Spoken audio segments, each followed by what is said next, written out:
Estamos en la tercera de las conferencias que tenemos de este ciclo Arte y Ciencia organizado por la Cátedra Laboral Kutxa de Divulgación del Conocimiento de la Universidad Pública de Navarra, que va sobre ilustración científica, y para ello pues tenemos a unas ponentes que no voy a presentar por no alargar más la espera y que empiecen directamente, pero a las que le agradezco muchísimo que hayan venido, y seguro que va a ser una charla tanto o más interesante que las dos que hemos tenido los miércoles pasados. Y bueno, pues nada, como habéis venido a verlas a ellas y no a mí, ya bastante retrasado el asunto, cuando queráis, y vamos a verlo. Vale.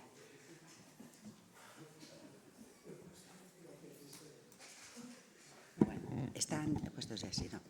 Muchas gracias, Joaquín, por tu amable introducción, y ahora a descansar un poco. Es para mí un placer hacer de moderadora con dos grandes personas que se dedican al tema de hoy, a la ilustración científica. Me acompañan a mi derecha Elisa Garrido Moreno, que es doctora en Historia y Teoría del Arte por la Universidad Autónoma de Madrid.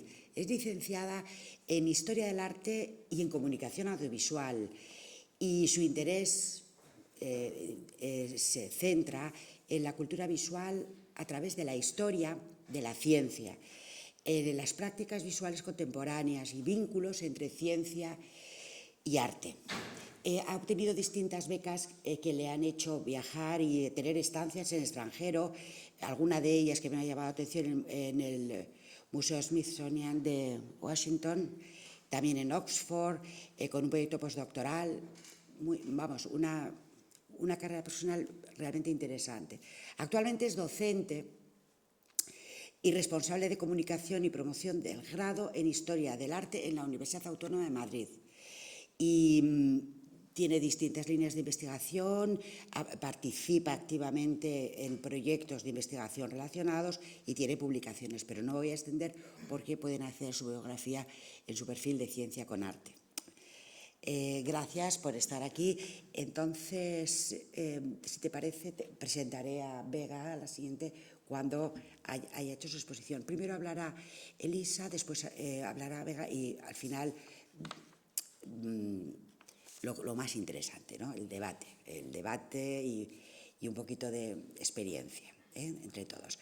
Muchísimas gracias, Elisa.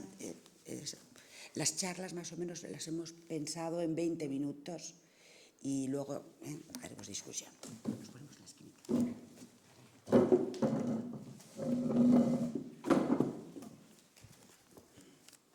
¿Empiezo? ¿Ya?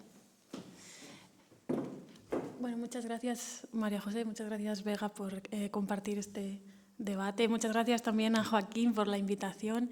Yo voy a hablar desde la parte un poco más teórica, digamos, de la ilustración científica, y voy a intentar establecer como un pequeño panorama de los inicios de esta práctica, de lo que es la ilustración científica y ese proceso que a mí me gusta pensar por el que la ilustración empezó siendo solo eso, ilustración, y pasó a ser ilustración científica a partir de un método, ¿no? Lo primero que me gustaría preguntarles es si conocen este animal, si saben que existe. ¿Existe o no? Me gusta esa respuesta. En principio diríamos todos, ¿no?, que este animal no existe, ¿no? Pero claro, a mí me gustaría también preguntarles por qué sabemos que no existe. Y con esto quiero reflexionar cómo desde el inicio, digamos, de la ilustración de los seres, del mundo y de la naturaleza, era muy difícil conocer los animales, los insectos, los seres que habitaban más allá de nuestra digamos, vida próxima, ¿no? Nosotros ahora mismo, nosotras podemos ver a través de Google cualquier punto del planeta en un golpe de clic, pero sin embargo, en el momento que se publica este tratado sobre zoología en el siglo XVII, era muy difícil saber si eso que estábamos viendo existía o no. Sin embargo, si yo les pongo esta imagen, ¿qué me dicen? ¿Saben que existe? Sabemos que existe. ¿Han visto alguna vez un rinoceronte? Algunos sí, otros no. Pero quienes no lo han visto, ¿cómo saben que sí existe? Esto es un poco el juego. A través de la ilustración vemos cómo la historia, el imaginario social, el imaginario cultural se va transformando, influenciado por las prácticas sociales y las prácticas culturales humanas, ¿no? Este rinoceronte, que representa un animal real, en principio, fue retratado por Durero, pero sin embargo Durero nunca vio a ese animal. Lo hizo a partir de relatos y de, digamos, la imagen que Durero tenía en la mente de lo que era un rinoceronte.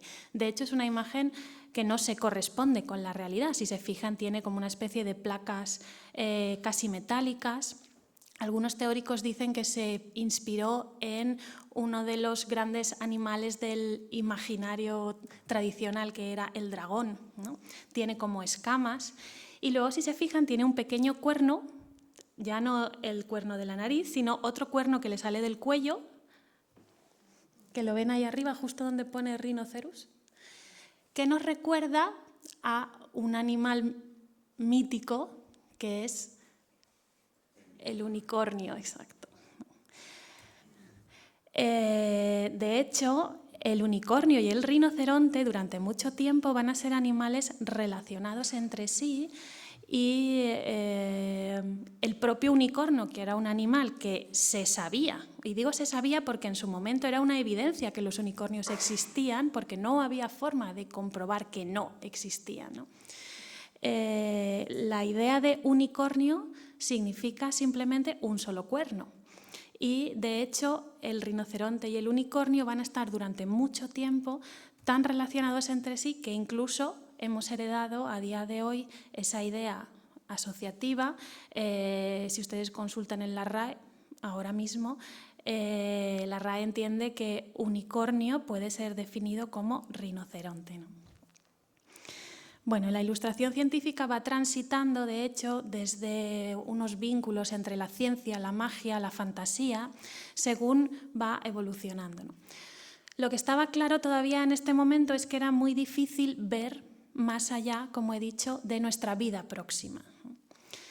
Por ejemplo, cuando mirábamos al cielo, veíamos la luna, evidentemente, pero supongo que sabrán que nosotros nunca vemos la luna en su totalidad. Siempre vemos solo una pequeña parte. ¿Cómo sabemos que la luna tiene varias caras? ¿Cómo sabemos cómo es la luna realmente, ¿no? Si no podemos verla más allá de donde nos alcanza la vista? Bueno, será Galileo Galilei, de hecho, en el siglo XVII, el primero en darnos a conocer todas esas caras y la totalidad, digamos, de lo que era el satélite lunar. Hasta entonces era imposible ver, entre comillas, cómo era la Luna, ¿no? María Clara Einmart fue también una ilustradora que, bueno, me gusta rescatarla también junto a Galileo porque tiene unas ilustraciones verdaderamente detalladas y además muy estéticas, tanto de los planetas como de diversas partes del universo. Vamos a ver otra parte importante para lo que ha sido el progreso en la ilustración científica. Ahora quiero que se miren el cuerpo. Si nos miramos el cuerpo, ¿qué es lo que vemos? Exacto. Esto es lo que vemos del cuerpo. Y durante mucho tiempo esto era lo máximo que veíamos del cuerpo, ¿no? Las personas de a pie solo veíamos piel. Sin embargo, tendría que llegar Andrea Vesalio con De Humanis Corporis Fabrica para enseñarnos lo que era la anatomía, ¿no? Gracias a estas ilustraciones nos quitamos la piel, como esta ilustración que les muestro aquí en la esquina. Bueno, la ilustración de este cuerpo que se arranca la piel y nos enseña su anatomía, además es de un autor bastante polémico, porque dicen que copió o plagió parte de la obra de Vesalio, que es Juan Valverde de Amusco, y tiene un tratado de anatomía también poco conocido sobre el cuerpo humano muy similar a Vesalio. La ilustración también anatómica nos trajo con Leonardo da Vinci ver mucho más allá del cuerpo, por ejemplo, la idea de representar un feto incluso dentro del útero, ¿no? Esto era una cosa totalmente impensable. Y, por ejemplo, qué decir de Ramón y Cajal, que nos enseñó ya no solo lo que había debajo de la piel, sino nos enseñó cosas que ni siquiera podíamos ver con los ojos, es decir, la forma de las conexiones neuronales, ¿no? Bueno, durante mucho tiempo también el mundo fue simplemente un horizonte visto desde la orilla. Gracias a los mapas va a ser posible la exploración e ir mucho más allá, ¿no? Todos los viajes de navegación, todos los viajes de exploración, las expediciones científicas que alcanzarán su auge en el 18, van a estar muy relacionados con la difusión de la ilustración científica, especialmente en lo que se refiere a la naturaleza. Este mapa es muy curioso porque es el primero que representa América. La llegada a América va a suponer un hito en Occidente, evidentemente, y también va a irse transformando la cartografía a medida que la historia cultural va a ir avanzando. En este mapa, por ejemplo, vemos una representación de Asia bastante curiosa, que son estos 3 camellos que representan evidentemente a los 3 Reyes Magos que venían de Oriente, ¿no? A medida que avanzan los viajes y las expediciones, vamos viendo mundos nuevos, mundos que no se conocían hasta entonces, ¿no? Como he dicho, la vida anterior a este periodo era la vida próxima. A partir que se amplía el horizonte del mundo, vamos viendo, por ejemplo, animales que no existían en Europa. Y esos bestiarios, esos imaginarios van cambiando y se van transformando. María Sibila Merian será una de las grandes ilustradoras que viajará al Surinam, será una de las primeras, por no decir la primera, en ilustrar lo que es la metamorfosis de los insectos y en traer imágenes de animales que nunca habían sido vistos en Europa, ¿no? A partir de aquí, los viajes se irán sucediendo y llegarán los llamados gabinetes de curiosidades, las cámaras de maravillas. Y quiero incidir también en ese concepto de maravilla, porque era una maravilla ver un caimán o ver un animal que nunca se había visto, ¿no? Imaginad, por ejemplo, el impacto que tuvo que ser la imagen de Durero de ese rinoceronte, ¿no? Un animal que además se describía como gigantesco, que podía matarnos, esos animales que realmente en Europa no se conocían, ¿no? Entonces, bueno, fuimos haciendo viajes, fuimos haciendo expediciones, fuimos llenando esos gabinetes de maravillas de tal forma que se acumulaban, ¿no? Como en esta imagen de aquí, en este óleo. Los gabinetes de curiosidades estaban tan llenos de cosas que ya necesitábamos poner un poco de orden, porque tanto viaje y tanto traer artilugios y objetos de los nuevos mundos necesitaban un poco de orden. Y para eso llegó Linneo. Linneo será el primero en hacer un sistema natural, un sistema de clasificación de las especies que va a ayudar, de hecho, a clasificar todas esas especies que en principio no se conocían, no se podían catalogar, y él lo que nos ofrece es un sistema de catalogación ordenado. Podemos decir que es la aplicación del método científico a la clasificación y a la ilustración, porque de hecho los viajes en sí lo que desencadenan es una especie de circulación de dibujos, de cartas, de tratados, de información entre los viejos y los nuevos mundos. Una vez teníamos las herramientas para la catalogación, ya podíamos ordenar las especies, ¿no? Pero claro, ¿qué pasaba? Que esas especies además necesitaban conservarse. Muchas veces en las expediciones la mayor parte de especies que se recogían se perdían durante el viaje. A lo mejor podían estar en un barco durante 3 meses con las inclemencias del tiempo, la humedad, las enfermedades, ¿no? En unas condiciones deplorables, y parte de esas especies que se recogían se podían perder, se podían pudrir. Aquí es cuando llega la ilustración botánica y un sistema por el que necesitábamos ilustrar todas esas especies que se recogían para tener un dibujo permanente y ordenado de esa especie que habíamos encontrado, que se había descubierto y que se estaba investigando, ¿no? Pero claro, en este tipo de dibujos que consideramos o podríamos considerar ilustraciones científicas, también hay una parte artística. Todos estos dibujos eran hechos por artistas, evidentemente, y muchos dejaban su huella artística y estética dentro de los dibujos. En este caso, quiero que se fijen en la lámina que tienen a mi derecha, que es una Mutisia clematis. Es una especie descubierta, de hecho, por José Celestino Mutis, de ahí que se le pusiera el nombre de Mutisia. Y no solo es una lámina botánica, sino que además es la firma de José Celestino Mutis. ¿Son capaces de ver la firma de José Celestino Mutis en la imagen?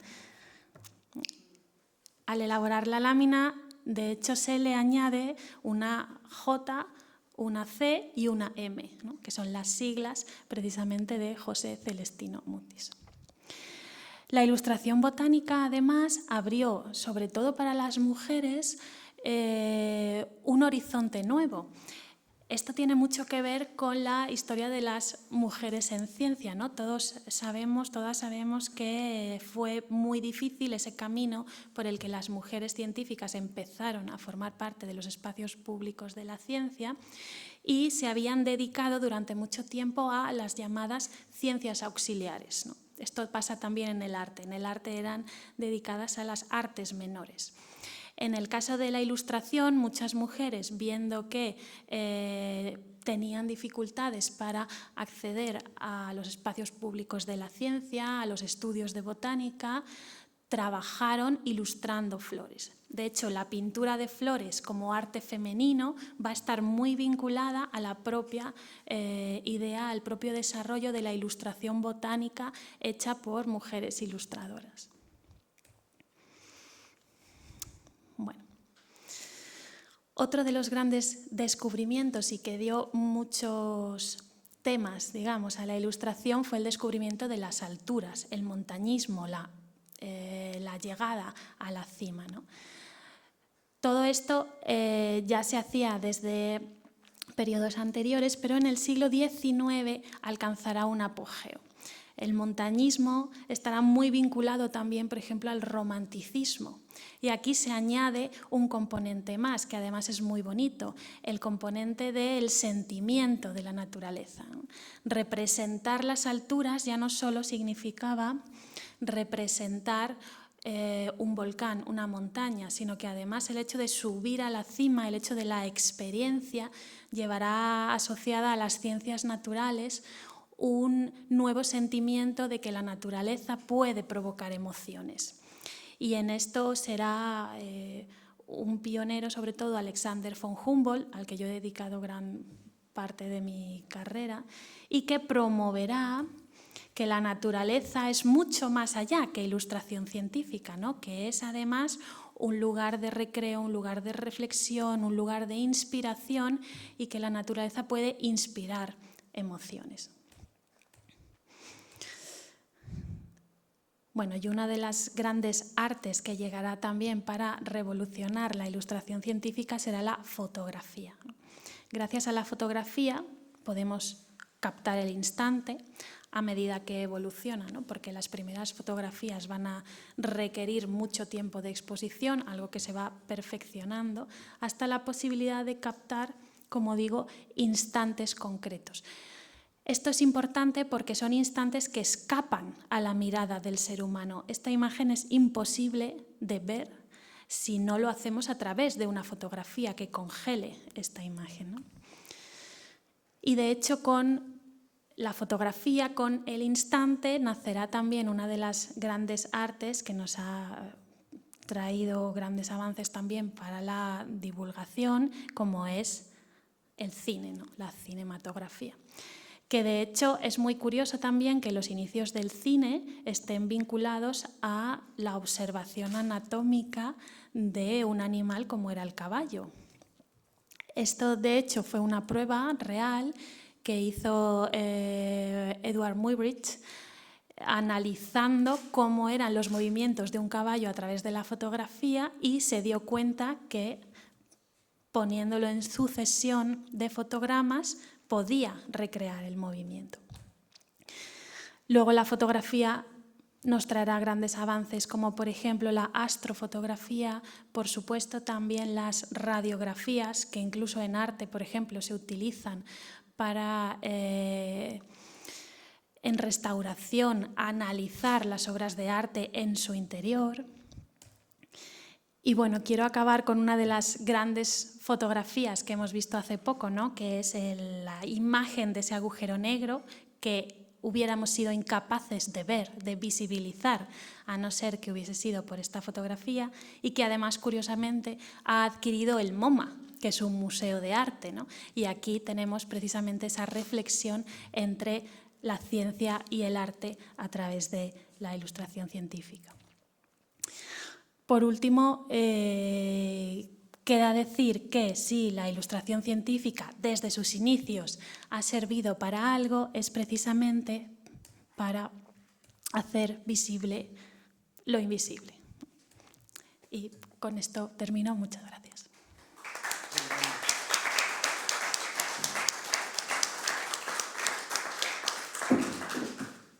Muchas gracias, Elisa, maravillosa tu charla. Gracias. Doy paso ahora a la segunda ponente, Vega Asensio Herrero, que es doctora en biología por la Universidad del País Vasco. Ha trabajado en distintas universidades europeas como investigadora en el ámbito de la ecotoxicología, que creo que incluso fue el tema de su tesis, la ecotoxicología.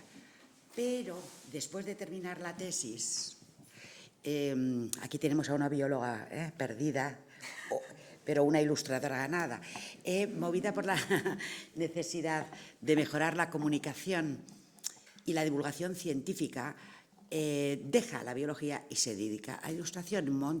Funda el estudio Norarte Visual Science en 2011 y une sus dos pasiones, dibujo y ciencia.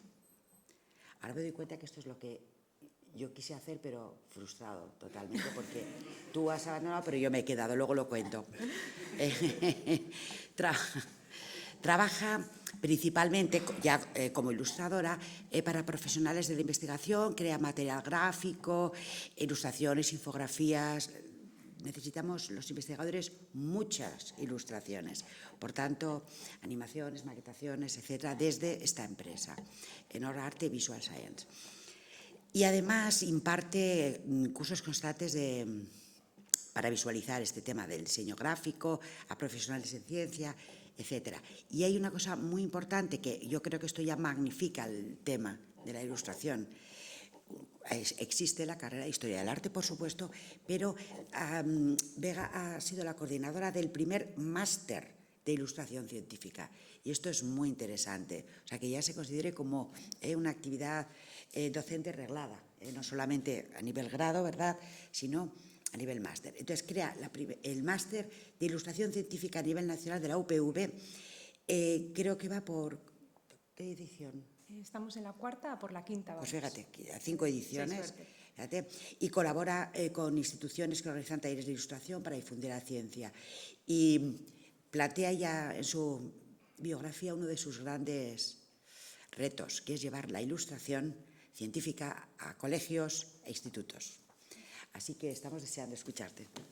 Muchas gracias, MJ. Bueno, es un placer estar aquí en este festival tan maravilloso y poder hablar de ilustración científica, que bueno, es una de mis pasiones. Bueno, como bien ha dicho MJ, yo me dedico a la ilustración científica desde hace 11 años, pero bueno, por suerte ya no trabajo sola, trabajamos en equipo. Y bueno, en esta charla lo que os voy a contar un poco es, bueno, cómo es nuestro oficio. Al final, el oficio de la ilustradora científica hoy en día. Espero que sea bastante complementario de lo que nos ha contado Elisa. Entonces, lo primero que quiero decir es que la ilustración científica es una herramienta más que ponemos sobre la mesa para comunicar ciencia. ¿De acuerdo? Ese es nuestro máximo objetivo, comunicar ciencia. Cierto es que la ilustración nos va a valer para generar ciencia, pero bueno, nuestros objetivos son bastante más humildes, ¿vale? Nosotras lo que hacemos es ayudar a las personas de ciencia a comunicarla. Entonces, la ilustración científica para nosotras al final es un material gráfico, un dibujo, un gráfico de datos que complementa un texto, ¿de acuerdo? Siempre va a ir unido con un texto. Ya sé que una imagen vale más que 1000 palabras, que las imágenes las vamos a utilizar para visualizar cosas que no se pueden explicar con números y con palabras, pero son dos lenguajes que se complementan, ¿no? Hoy aquí yo os voy a hablar y voy a tener ahí imágenes, ¿no? Entonces, siempre van a ir juntas y no nos podemos olvidar. Entonces, ¿qué nos permite? Entonces, aquí una pequeña lista de cómo lo veo yo después de la experiencia de estos años, ¿no? Bueno, lo primero que hace es describir. Y bueno, desde el principio lo primero que me preguntaban era, joder, ¿y por qué no haces una foto? ¿No? Entonces, por eso empiezo por aquí, ¿vale? Bueno, al final en ciencia hay que utilizar diferentes herramientas, pues las fotos son maravillosas, ¿no? Tienen sus características y las ilustraciones tienen otras, ¿no? Entonces, claro, como la ilustración partimos de cero, pues lo que podemos hacer es crear un ideal, ¿vale? Ahí tenemos una especie, pero podría ser, no sé, una máquina, ¿no? Creamos un ideal con la ayuda de personas expertas, es un proceso hasta que llegamos a eso que queremos transmitir. Pues una foto es una instantánea, ¿no? Entonces, ahí se ven pues algunas diferencias, ¿no? Luego, supera la fatalidad. Esto lo saben muy bien pues, las personas que trabajan en paleontología, en arqueología. Esta ilustración es de un arqueólogo e ilustrador navarro, de Iñaki Dieguez, que además trabaja en esta casa. No ha podido venir hoy, pero bueno, quería dejarla aquí. También nos muestra situaciones difíciles de observar. Aquí lo que tenemos es un comportamiento animal, bueno, la rama de etología, pero bueno, hay muchas situaciones que son muy difíciles de fotografiar o de explicar y bueno, entonces ahí tenemos la ilustración. Luego supera la escala, tanto en el micro como en el astro, ¿no? Puede hacer visible lo invisible. Bueno, en este caso lo que se muestra, en este caso concreto, se muestra un microscopio y cómo trabaja la luz, ¿no? Por dónde va la luz, que no la podemos ver, pues ahí nos lo explica. Pero bueno, hay tantos ejemplos, ¿no? O sea, por ejemplo, los átomos son prácticamente vacíos, ¿no? Y hemos sido capaces de visualizarlos de alguna manera para entenderlos, ¿no? Entonces, bueno, en física y en química hay muchísimos ejemplos de este tipo. Luego, hace muy bien el tema de comparar, ¿no? para funciones didácticas. Y luego el por dentro y por fuera, ¿no? Que también nos comentaba Elisa, ¿no? Esto en ilustración médica es fundamental, pero bueno, también en tecnología, ¿no? Por ejemplo, nos puede desmontar algo y entonces podemos entender cómo funciona y de qué está hecho. Y bueno, esto lo tenía que poner también.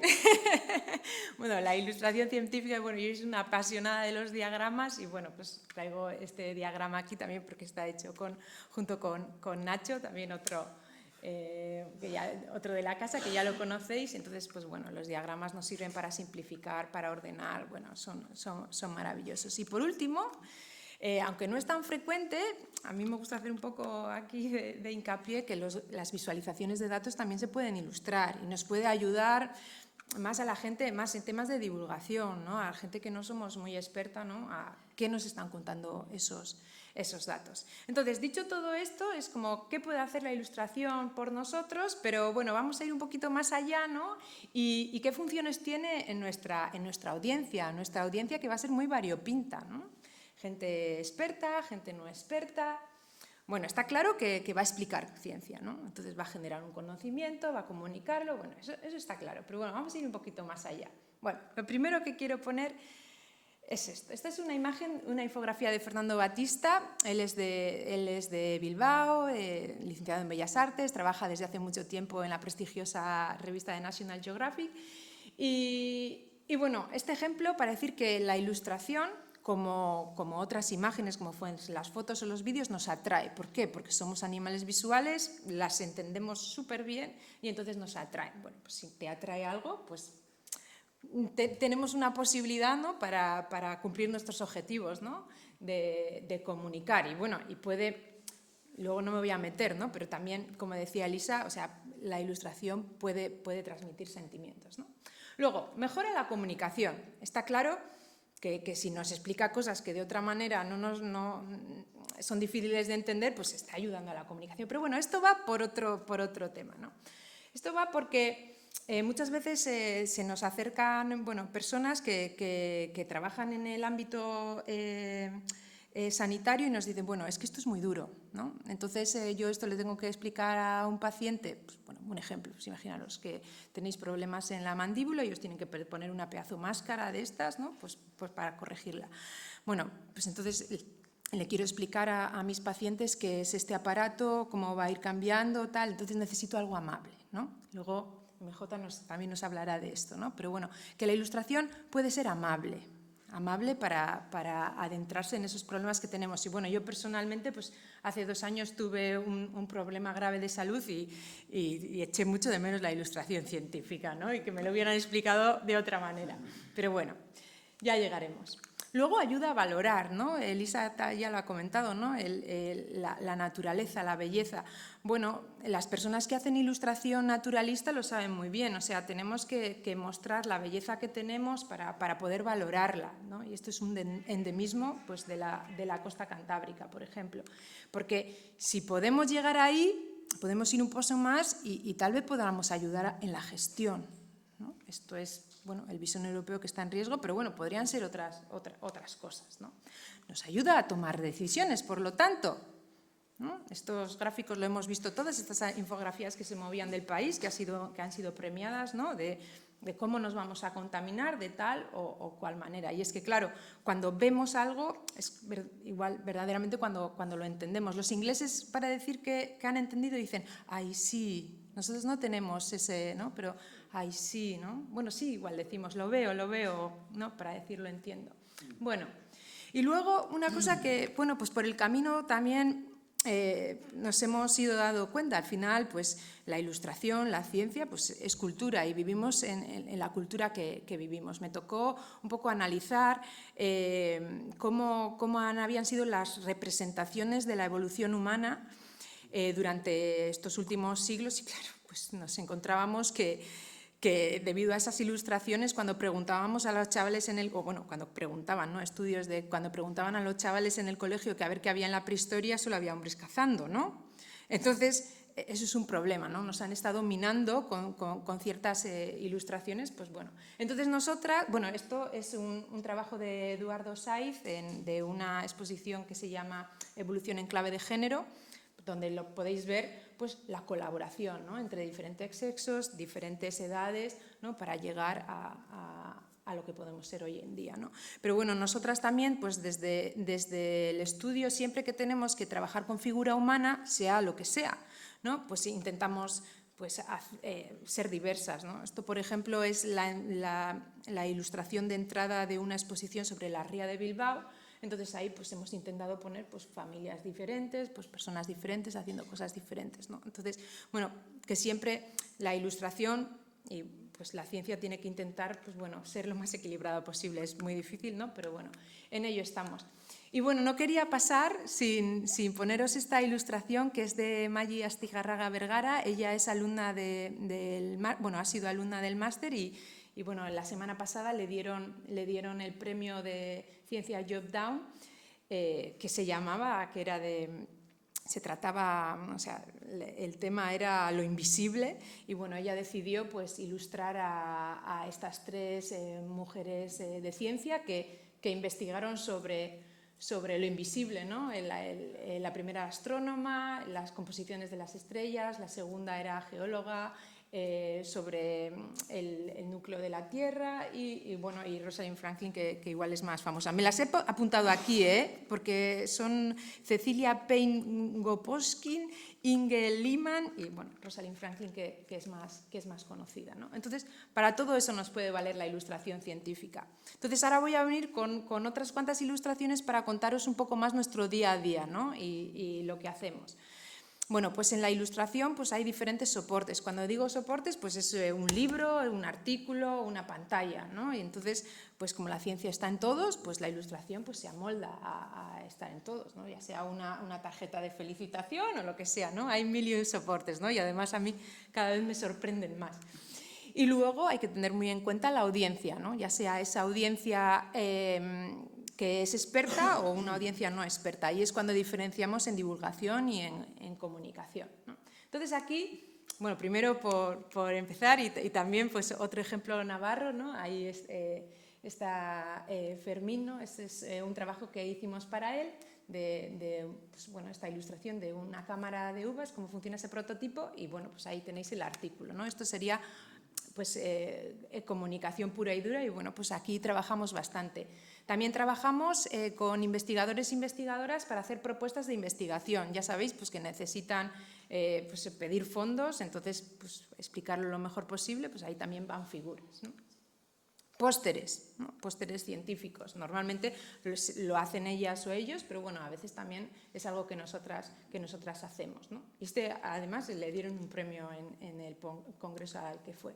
Luego pues hacemos tesis, pues, como os podéis imaginar, ¿no? O libros o lo que... Luego, pues bueno, la cosa ha evolucionado de que también hacemos webs, ¿no? Y las intentamos ilustrar y ahí mostrar la ciencia, siempre de gente que trabaja en ciencia o en investigación. Luego también pues hacemos muchas memorias gráficas, porque al final daros cuenta que hay un montón de entidades que trabajan en ciencia que tienen que contar lo que hacen, ¿no? Y al final de año pues tienen que decir, hemos hecho tantos papers, tenemos tantas patentes, hemos hecho tantos trabajos de divulgación, y bueno, pues son bastante tochos. Entonces la ilustración también ha entrado ahí pues para aligerar, ¿no? Porque al final pues nos gusta más ver que leer, ¿no? Y para llegar a otras audiencias. Y lo mismo con las redes sociales. Esto, por ejemplo, son una serie de infografías que se pasan en carrusel. Es para un trabajo de IOBE, de Medio Ambiente del Gobierno Vasco, donde nos explican en plan que tienen de bioeconomía y economía circular, ¿no? Entonces ahí pues, se va contando de una manera amable y amena pues, para diferentes públicos.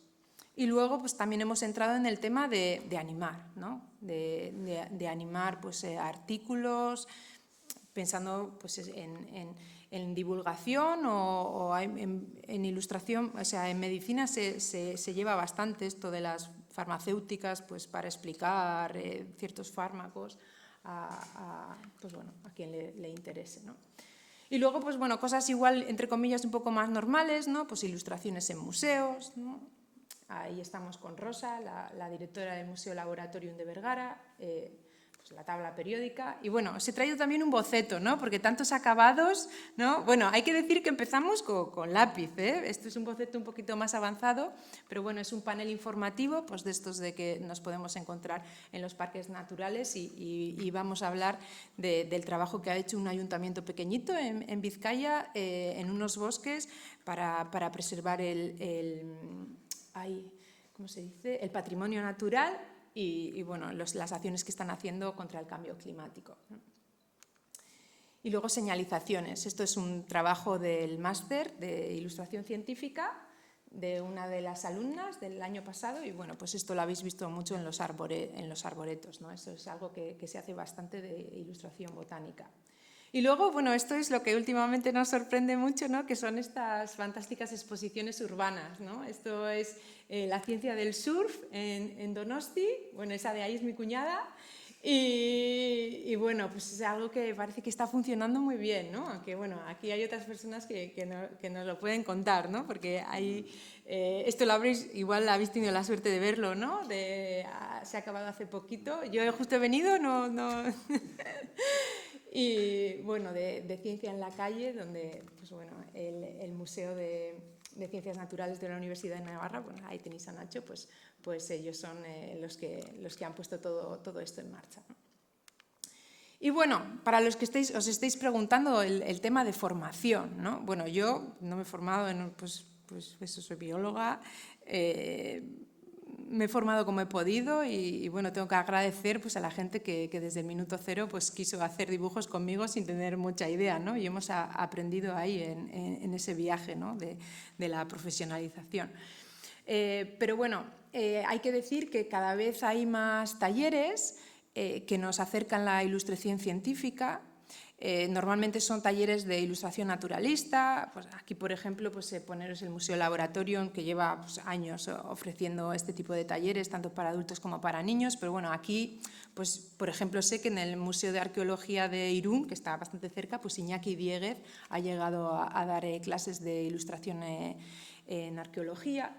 Y bueno, luego está Ilustraciencia, que igual lo conocéis, bueno, lleva desde muchos años, actualmente da muchos cursos online y bueno, pues hacen cosas súper chulas.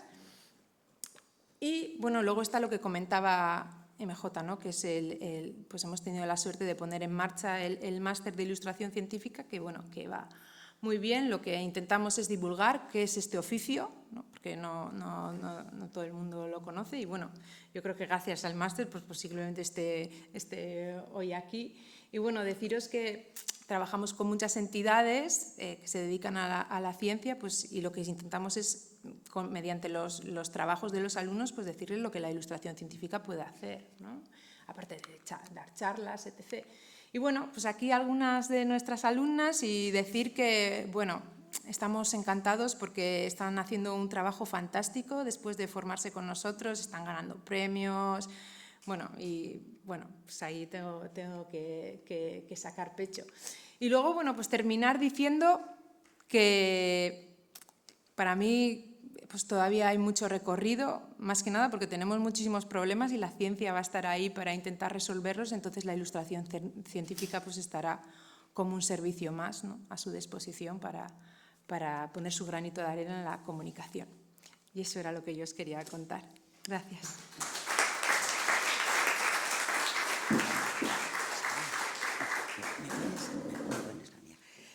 Un placer haberte escuchado. Está claro que mis padres se equivocaron diciendo... me ha dicho Joaquín que explique un poquito... Es que claro, después de haber escuchado un poquito de mi trayectoria en la ilustración, es decir, nada. Yo quería hacer o Bellas Artes o Biología, entonces mis padres decidieron que hacer Bellas Artes era ser una bohemia en Montmartre y que no, que Biología. O sea, ya está. Y entonces siempre ha sido mi espinita. Lo que pasa es que yo no he podido hacer lo que ha hecho Vega, pues dedicarme, dejarlo, aunque todo está por ver. Lo que sí que le he comentado antes, ¿verdad, Elisa? Es que por lo menos he empezado a hacer historia del arte, una asignatura por año. Es un desastre, no acabaré, no he hecho el cálculo y me habré muerto para entonces. Pero bueno, bien, entonces yo os quería contar un poquito cómo yo sigo siendo científica, pero no he dejado nunca de pensar en la ilustración. Entonces he hecho lo que he podido. Y os voy a contar cómo hago ilustración, pues eso, desde mi trabajo. ¿Quieres usar esto? Pues sí, ¿verdad? Sí. Así, yo creo que sí sería suficiente. Micrófono, este. Vale, sí. Nos cambiamos de silla, venga. Sí. Gracias. Yo creo que sí, bien. ¿Para pasar aquí directamente o aquí? En este. En este, vale, perfecto. Bueno, os quería contar cómo se puede hacer ilustración sin dedicarse profesionalmente a ello desde la experiencia profesional, o sea, desde la experiencia de lo que trabajo yo, que es el diagnóstico genético en enfermedades humanas, imaginaos. Bueno, entonces hacemos... esto es el láser, ¿verdad? Aquí. Sí, aquí trabajamos en el CIMA, antes estábamos en la facultad, este es el equipo, que bueno, sin un equipo no se puede hacer nada, pero fijaros, yo iba haciendo diagnóstico, quería introducir un poco por qué sale de esto, ¿no? Llevo haciendo diagnóstico genético en cáncer, fundamentalmente en leucemias, desde hace 34 años, se dice pronto. Entonces, desde cuando un paciente se le diagnostica un tipo de leucemia, nos mandan las muestras al laboratorio donde estamos nosotros y nosotros les hacemos el concepto de diagnóstico genético. Vemos si su material genético está o no alterado, porque lo podemos ver a nivel o bien si sus cromosomas están alterados o si sus genes están alterados. Pero bueno, en definitiva, hacemos ese diagnóstico, porque hacerlo va a ayudar al clínico cuando reportemos el informe a tomar decisiones de confirmar el diagnóstico o adaptar el tratamiento que le van a dar al riesgo de lo que encontremos o incluso darles tratamientos específicos, dirigidos, con lo cual el concepto de tratamiento en cáncer ha cambiado. No todo el mundo se le da el mismo tratamiento, una quimio, sino tratamientos adaptados. Pues esto sería un poquito el escenario donde trabajo.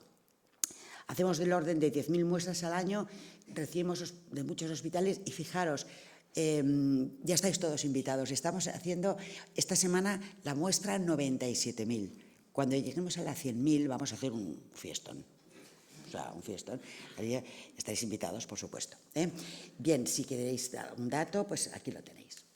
Bien, para hacer esto que os acabo de contar tenemos distintas técnicas diagnósticas. Cromosomas, aquí lo tenéis, con banditas, o los podemos teñir con fluorescencia, o poner en banditas, o hacer cromatogramas. Es decir, imágenes distintas según la técnica que utilices, pero siempre haciendo ese diagnóstico. Pues bien, esta es la historia. Hacia Navidad del 2002, ayer, pues estaba diagnosticando, como cada día y tal, y se dio, en este caso estaba mirando los cromosomas de un paciente, un niñito con una leucemia aguda, pero que era hijo de una amiga, eso es distinto. Lo miras ¿sabes? Y había descubierto en ese niñito uno de los marcadores de peor pronóstico que tienen. Porque el tener un cromosoma más pequeñito de lo habitual, el cromosoma Filadelfia, es uno de los marcadores, es la leucemia más agresiva que hay. Entonces, esto que dices, ahora tienes que informar, etcétera, etcétera. Y entonces, como ha dicho Vega, digo, por favor, de verdad, es que llega la Navidad, qué notición, tal. Y de repente estaba yo con un papelito al lado y dije, voy a coger el cromosoma y les voy a poner unos ojitos, ¿sabes? Y dije, pues voy a poner unos ojitos, un horror. Fíjate qué feo es eso. Bueno, y entonces les puse unos bracitos y dije, pues ya está. Ya he hecho yo desdramatizar un poquito, ¿no? la enfermedad. Pues aquí quedamos. Entonces dije, vale, pues voy a hacer más cromosomitas. Y como estábamos en Navidad, dije, voy a hacer una, fijaros qué horror, como dibujaba al principio, un crisma. Y un crisma con cromosomas. Y esto lo mandaba desde el 2002. O sea, aquí he cogido el 2008, pero podemos coger que probablemente la 2002 era más horrible que esta todavía. O sea, pero bueno, ¿cuál es mi sorpresa? Que lo mando a los colegas, mails o incluso impresas, encantados. ¡Qué monas! ¿Qué tal? Hay gente, 2002, 2022, que colecciona todas. O sea, las tiene ahí, tiene todas. Oye, ¿este año no vas a mandar? Que sí, tal. Bueno, no obstante... Pues mandamos, ya está, desde el 2002. Lo que pasa que, claro, ya me planteo, oye, yo esto lo veo horrible, tal. Entonces, de repente, cogí todos los anteriores y fijaros qué pequeño detalle. Les puse ojitos con más pupila. Y esto es esto. Ha mejorado, ¿no? Entonces, incluso dije, bueno, pues voy a esto. Me parecía más mono. Pues solamente fue cambiar los ojitos. Bueno, y aún así les encantaban. Bien, el proceso, que pues es manual, muy manual. Una hoja en blanco, un dibujo en lápiz. Lo coloreo en acuarela, como puedo. Luego el Rotring lo soluciona todo y luego lo coloreo más, ¿no? Y entonces, ya os digo, el Rotring, bueno, vamos haciendo. O sea, dibujo la vida acuarela e incluso, mira, aquí tenéis uno de la vieja escuela con ojitos pequeños, lo redibujo, ya con ojitos grandes, más mono, incluso ya me animo un poquito más a hacer, ¿sabes? Y digo, oye, ¿y qué pasa si lo paso a digital? A ver, ¿daría algo más de sí? Y bueno, ya pues puedes hacer más tonterías todavía, ¿no? A ver si te le pones un gorrito, Bueno, pues vamos mejorando el proceso, o sea, alguno con final digital. Y en 2011, ya sois expertos en reconocer los horribles, en 2011 ocurre una cosa que fue una cosa muy, no sé, un antes y un después. Como ya llevaba desde el 2002 mandando a Christmas, actualmente mando unos 7.000 mails con Christmas, y que no mande, porque me los exigen.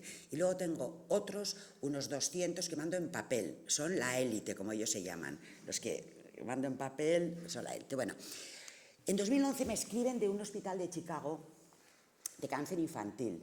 Y me dicen, porque una de las que mandaba es a la famosísima Janet Rowley, una de las descubridoras de la translocación 922, el cromosoma de Filadelfia, y que querían utilizar uno de los crismas que yo mandaba a la doctora Rowley en la Universidad de Chicago para imprimirlos, venderlos y dar fondos a un hospital.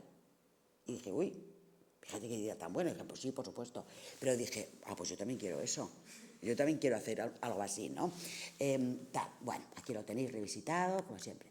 Y entonces, efectivamente, el mismo 2011, yo hablo con un colega, Elías, no sé si está aquí Elías, bueno, un exalumno mío que ahora también está encima, porque es un poco el ordenado, yo solamente hago las cosas, pues yo también quiero dedicar esto, quiero hacer ese fin altruista de hacer ilustraciones y dar a niñitos, Y entonces, efectivamente, en 2011 nace 23 pares, o sea, fabricamos, o sea, esto ya le damos incluso un nombre, los cromosomas ordenados, los cromics, ¿vale? Y entonces, bueno, seguíamos con las navidades, pero hay más, ¿no?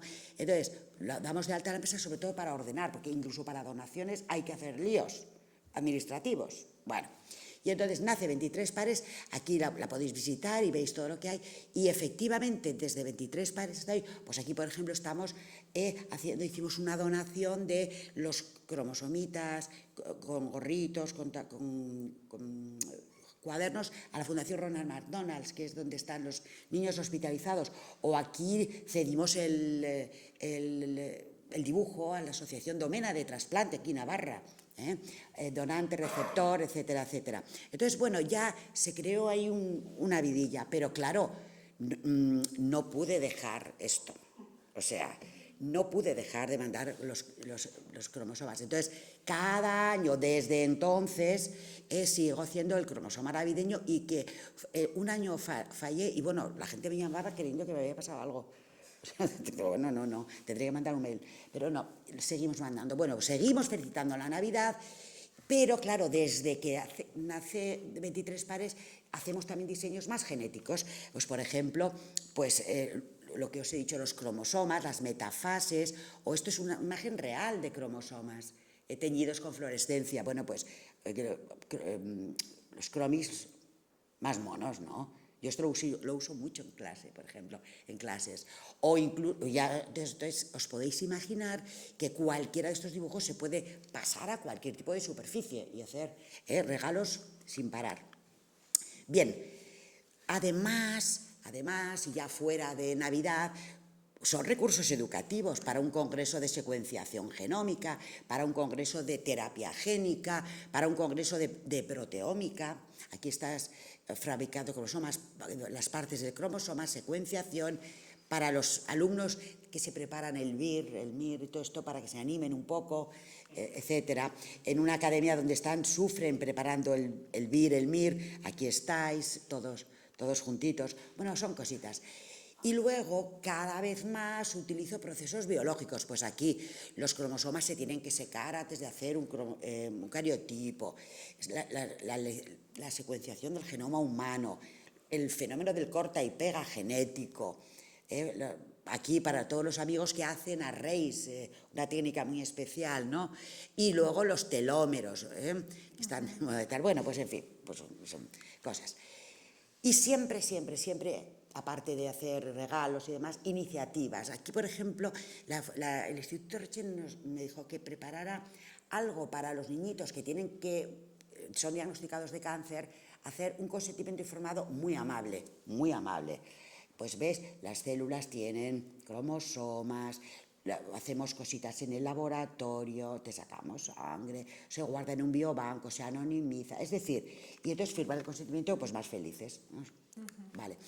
Y luego, no puedo evitarlo, pues me sale la vena hacer un poco el tonto también, ¿no? Porque no solamente va a ser diagnóstico de enfermedades y demás, pues nada, que se van a la playa, aquí al pirata, pues lo que sea, San Valentín, esto. Y siempre, para este tipo de regalos, y presentar un día a niños hospitalizados un regalo, pues cuanto más divertidos mejor, ¿no? Entonces por ejemplo, les gusta muchísimo a los niños, o les de las palomitas, bueno, pues todo. Imaginaos en cualquier tipo de superficie. Y he empezado a disfrazarlos, haciendo campañas voy a hacer una de superhéroes, ahora los estoy disfrazando de San Fermín, ¿no sabéis cómo quedan? De monos con la boina.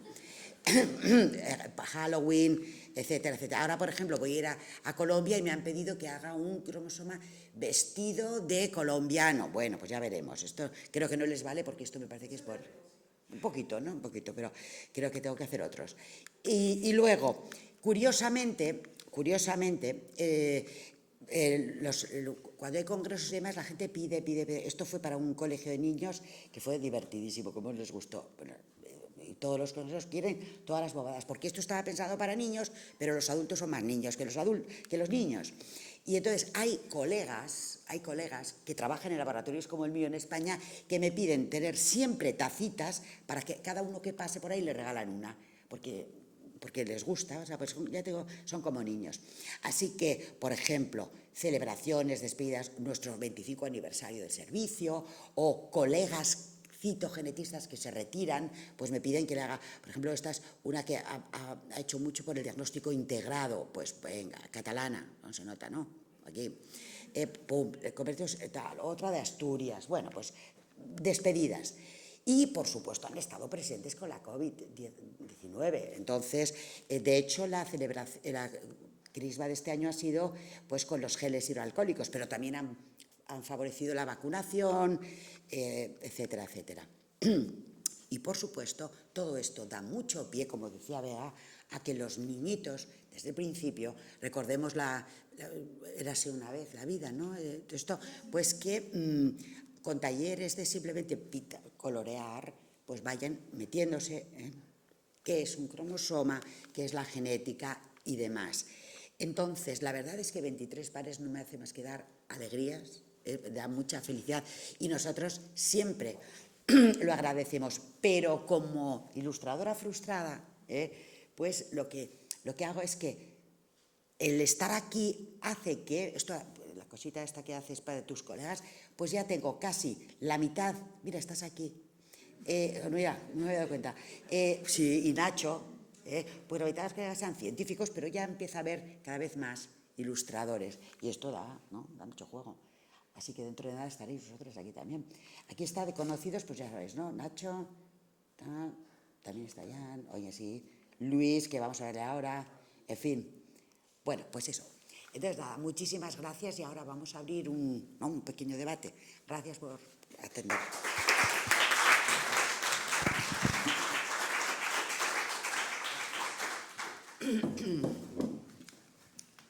Bueno, como espero que las preguntas sean para vosotras.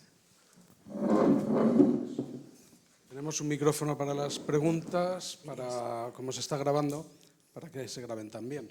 Pero vamos, encantados.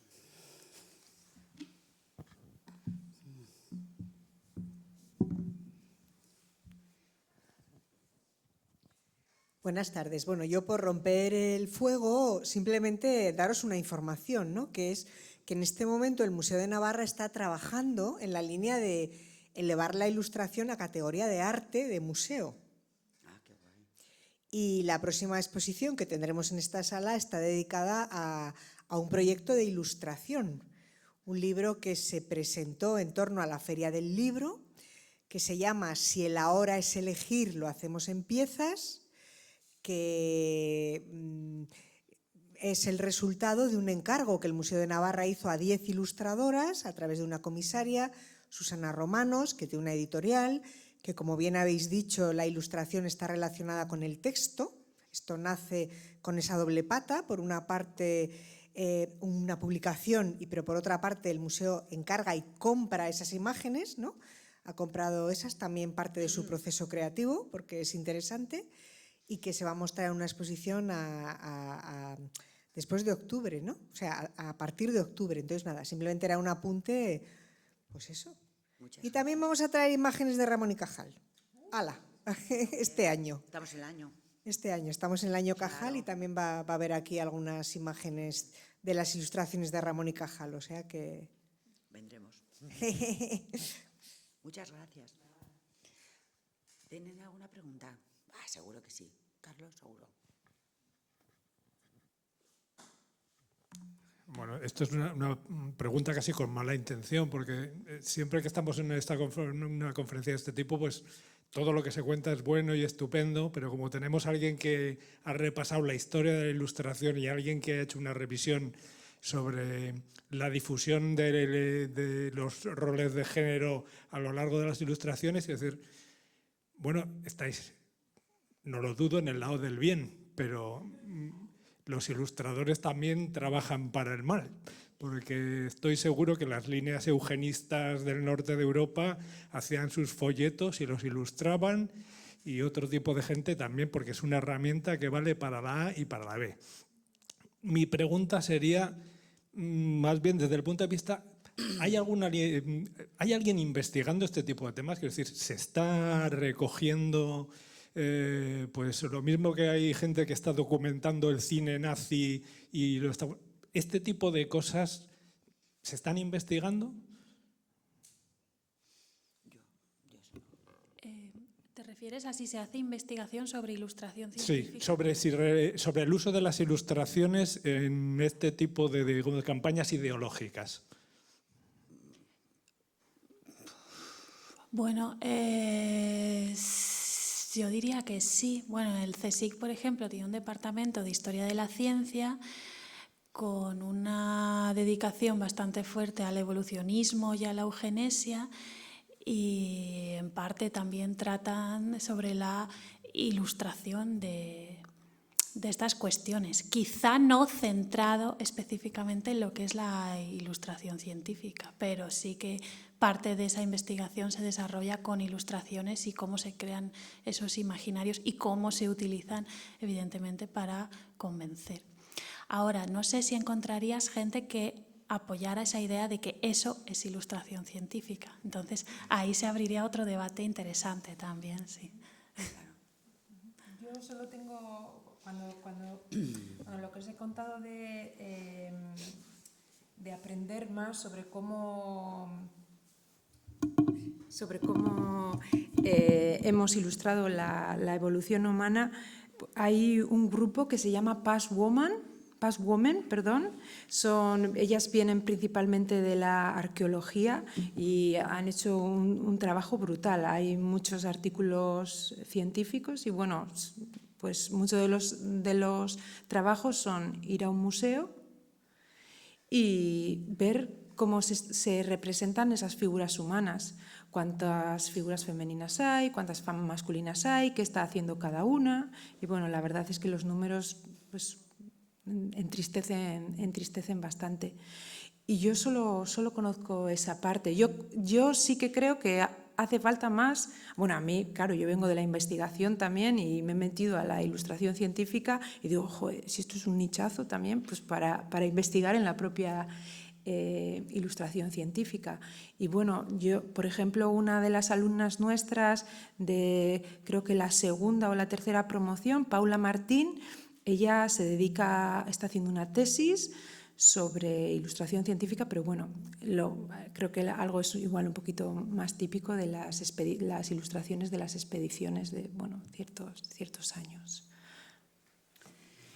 Yo, a su pregunta, yo, no como experta, sino como ciudadana, no sé lo que estará pasando, cómo se está ilustrando el mal hoy, pero sí que puedo ver que a lo largo de la historia lo malo y lo bueno se ha ilustrado perfectamente. La tortura, la Edad Media, está todo ilustradísimo, etc. Es decir, que no sé esto, porque realmente la ilustración debe ser un reflejo del ser humano, de la historia. ¿Sabes? Poner ahí un límite, es que no sé muy bien, pero puedo decir que todo, no tienes más que ver cualquier tratado de lo que sea y tienes todo ilustrado, lo maravilloso, pero lo peor también. Ahora, se estará cuestionando, se estará limitando. Esto es lo que no conozco, es lo que han comentado. Bueno. Sí, hombre, nosotras en lo que nos toca, pues eso, al final trabajamos principalmente con personas que trabajan en investigación, pero bueno, sí que hay veces que pues, tenemos que tener una ética, ¿no?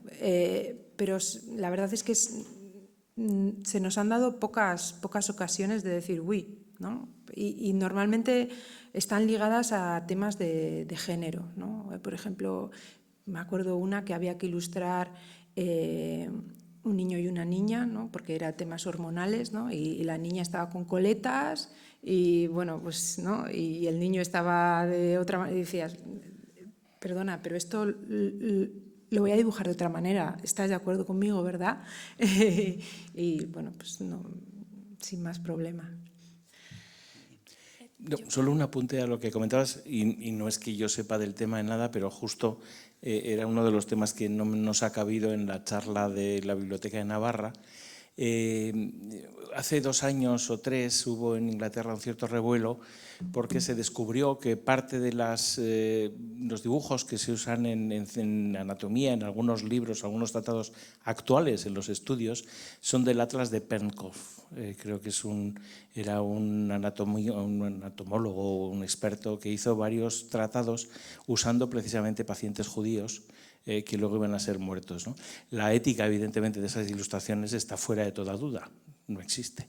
Pero ahora se estaba planteando que ese tipo de ilustraciones que se sigan usando ahora es lo que empieza a ser todavía más preocupante, ¿no?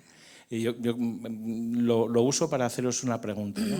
En casos recientes como el tema del hombre de flores, que es la mujer de flores a partir de los restos, pero todos vimos una ilustración de un macho de los floresiensis, ¿no? Esto yo comprendo o espero que cada vez sea más difícil, pero se sigue dando, ¿no? Vosotras lucháis, imagino, a menudo con esta realidad. Sí, pues de nuevo se trata de que estamos en una cultura, la cultura es como es y todos estamos empapados, ¿no? Y todas estamos empapadas de eso. Entonces, pues hay que lidiar todos los días con esos sesgos y claro, a veces se escapan también a partes de la ciencia, ¿no? Que han sido 1000 y una veces revisadas, ¿no? O sea, el otro día también...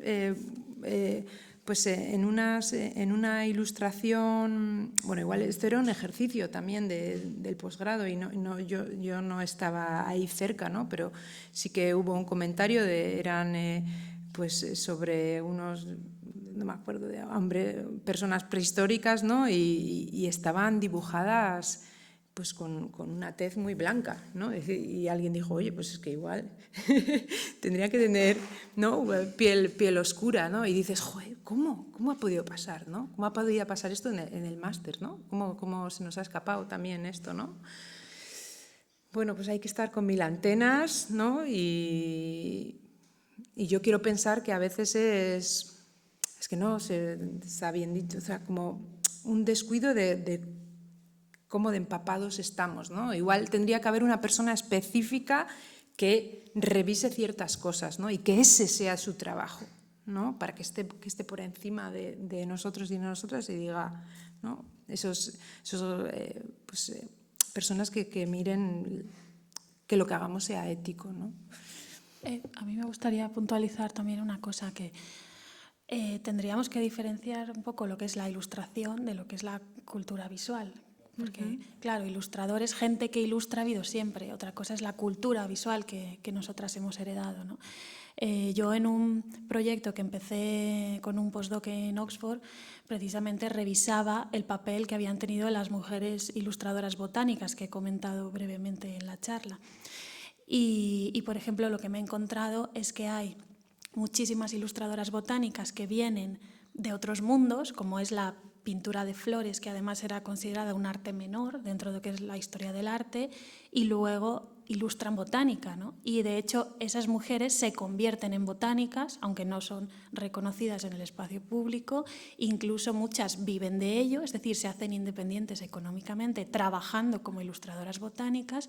Lo que pasa es que utilizan otros espacios diferentes.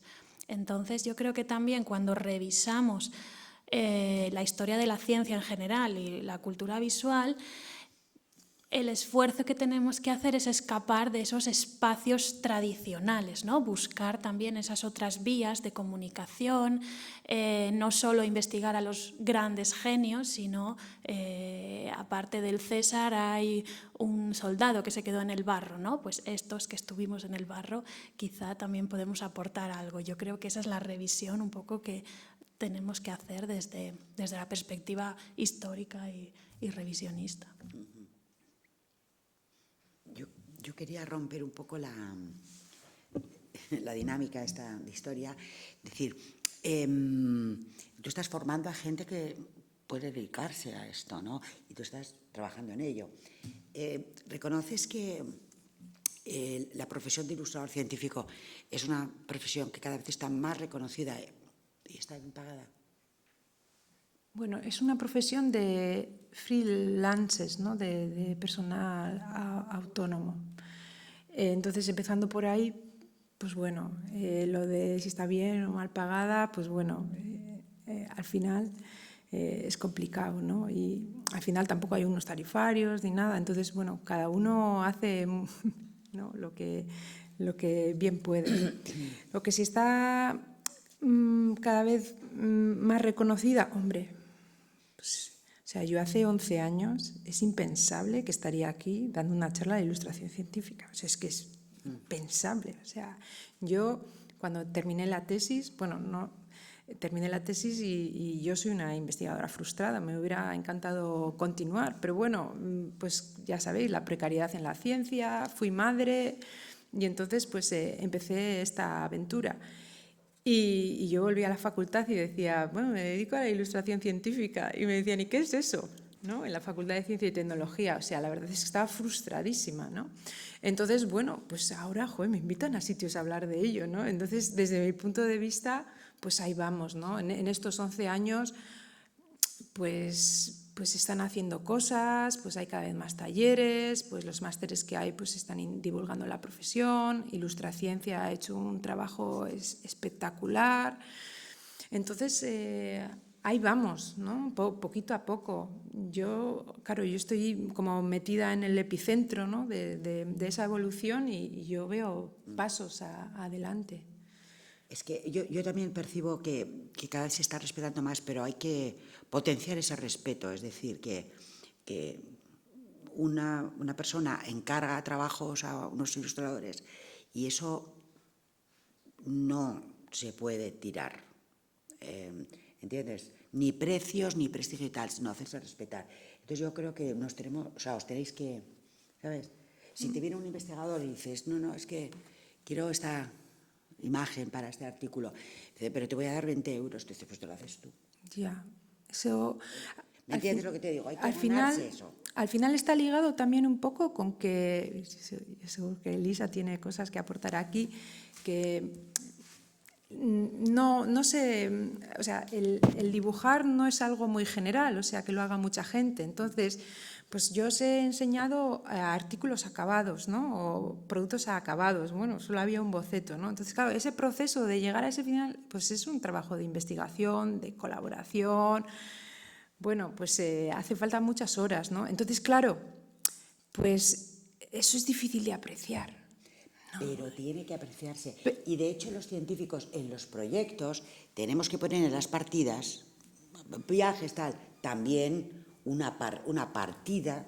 Sí. Es decir, tenemos que ganar este espacio entre todos, de verdad. Sí. Porque es cada vez más esencial, claro. Sí, yo creo que ahí el hecho de las redes sociales, el que las imágenes parece que son gratis constantemente, Eso es. también supongo que ha hecho bastante daño en todo esto. Eso es. Muy bien. Sí, sigo por ese hilo, pero con una perspectiva un poco distinta. Llevamos milenios en los que el conocimiento ha sido alfanumérico, si no exclusivamente casi.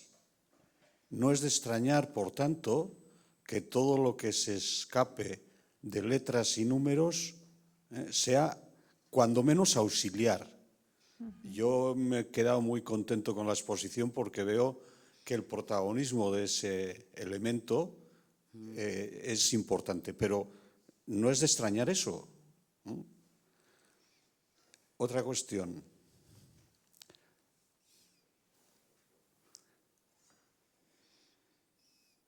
Se me ha ido, perdón.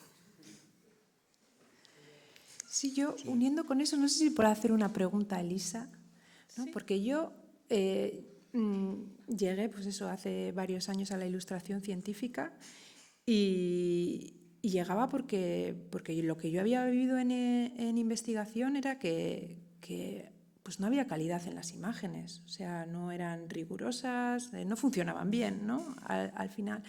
Pues eso, lo que dices de como había imágenes que coges de un sitio, las subes, ¿no? O sea, y faltaba la cultura del gráfico, que nosotros lo decimos así, no sé si está bien dicho o no, pero la cultura del gráfico, ¿no? De que nuestros gráficos tengan la función de comunicar al final.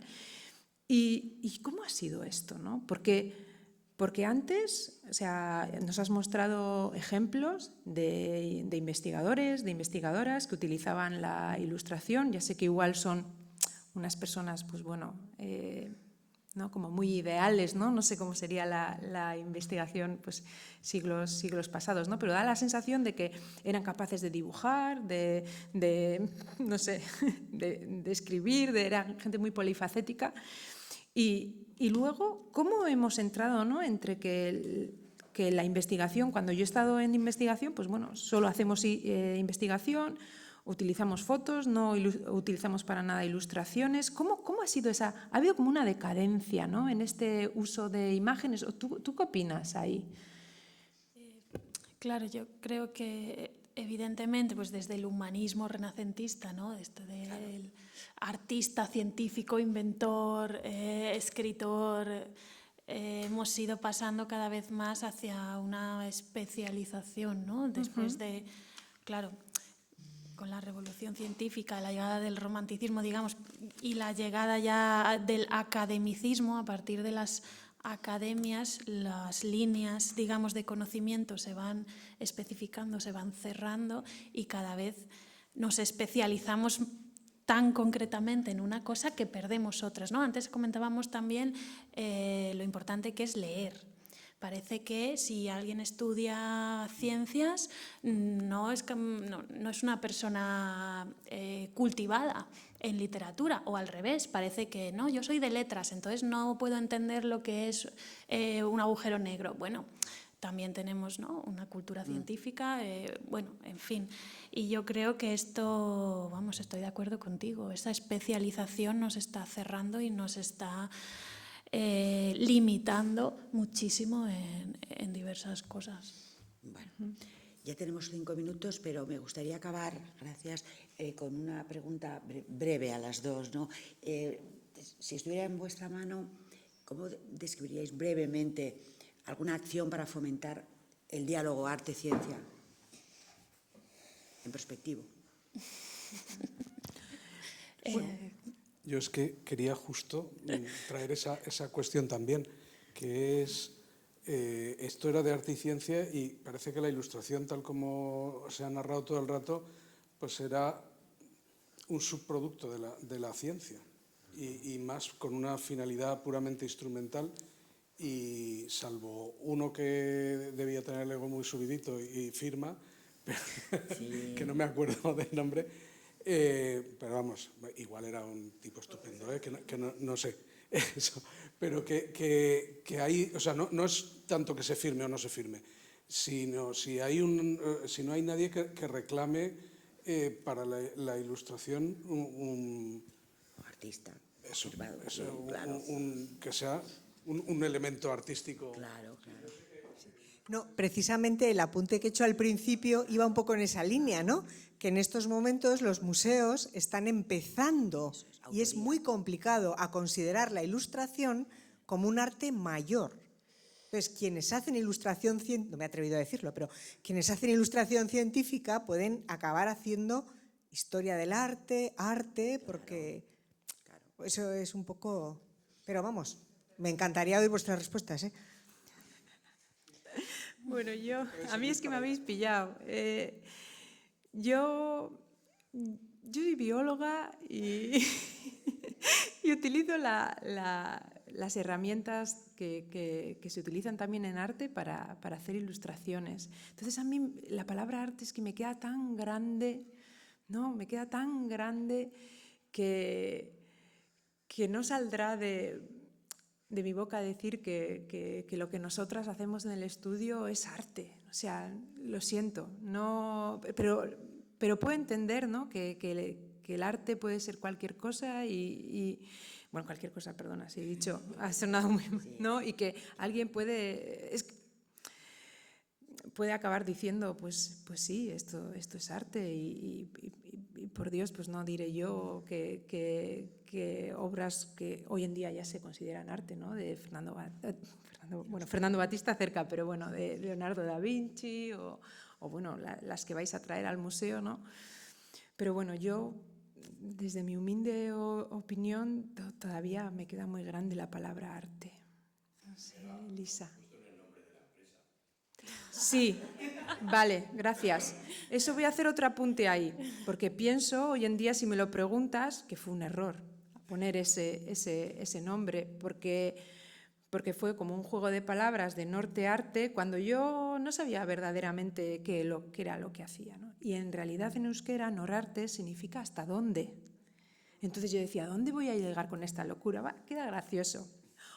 Por eso luego he intentado poner la muletilla de Visual Science y todo eso, pero bueno, ya no cuela, o sea, es el estudio norarte y ya está. Pero vamos, que desde la ignorancia, ¿no? Yo le puse, no sé, igual necesito aprender más de arte, saber más de arte, o sea, al final, pues yo soy un albañil, ¿no? Esto lo decía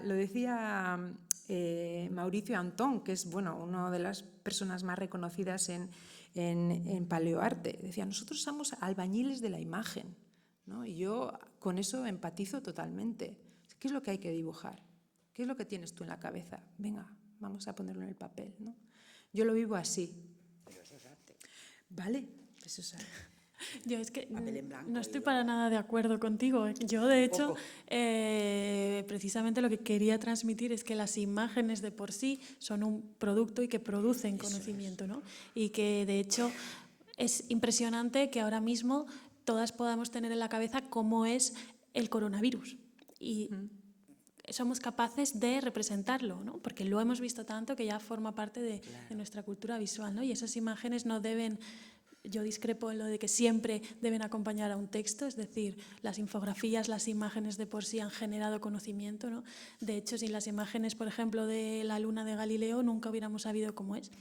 Y no es necesario que haya un texto explicativo porque lo estás viendo, ¿no? Y luego la imagen tiene una cosa muy importante que democratiza el conocimiento. Todos somos capaces de leer una imagen. Esto ya lo hizo la Iglesia, por ejemplo, con los retablos barrocos, ¿no? Para incrustarnos la Biblia.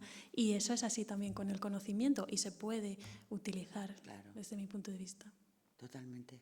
Si Andy Warhol cogiera una imagen de un coronavirus, te haría un Bueno, collage, forma parte de la cultura popular ya, ¿no? Igual que el agujero te negro. haría eso. No es necesario. Una representación De hecho, incluso yo maravillosa. diría ya como abogado del diablo que hay que tener cuidado también con depositar las cosas en los museos, porque muchas veces en los museos nos da la impresión de que estamos viendo algo ya muerto, ¿no? Como algo conservado, que ya no existe, que ya no funciona. Y ahí abro ese melón y lo dejo.